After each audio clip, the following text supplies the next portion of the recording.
In the heart of Africa, along the mighty Congo River, lies a territory of immense wealth and profound beauty. For centuries, it was a land of powerful kingdoms and complex societies. But for one 23-year period, from 1885 to 1908, this land did not belong to a country. It was the private property of one man, King Leopold II of Belgium. He called it the Congo Free State, but its true name was a slaughterhouse. Leopold, a king with imperial ambitions but a small European kingdom, was obsessed with obtaining a colony. He found his pretext in the language of philanthropy. Under the banner of ending Arab slave trade and spreading Christianity, he hired the famous explorer Henry Morton Stanley to carve a path into the Congo basin. But Leopold's mission was not salvation, it was extraction. At the Berlin Conference of 1884-85, where European powers gathered to literally draw the map of Africa, Leopold masterfully played the role of a benevolent humanitarian. He promised free trade and the betterment of the native people.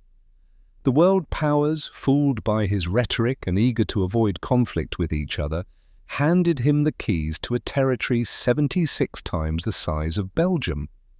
The Congo Free State was born. It was not a colony of Belgium. It was Leopold's personal property to be exploited for his personal profit. The key to his wealth was wild rubber. With the invention of the pneumatic tire, global demand skyrocketed. Leopold's state, built on his personal army, the Force Publique, now had a single, brutal purpose: to harvest as much rubber as possible. A system of quotas was imposed on every village. A certain amount of rubber, or later ivory, was demanded. Failure to meet the quota was not an option. To enforce this, Leopold's Force Publique was given a simple, monstrous order.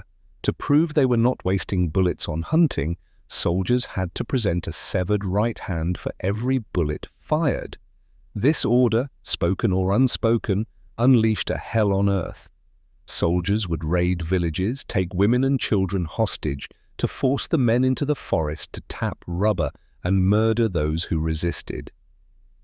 The hands were collected in baskets, sometimes even from the living, to account for the ammunition used. The landscape became one of terror. Village after village was emptied, fields lay fallow. Stories and photographs emerged of baskets of hands being presented to white officers.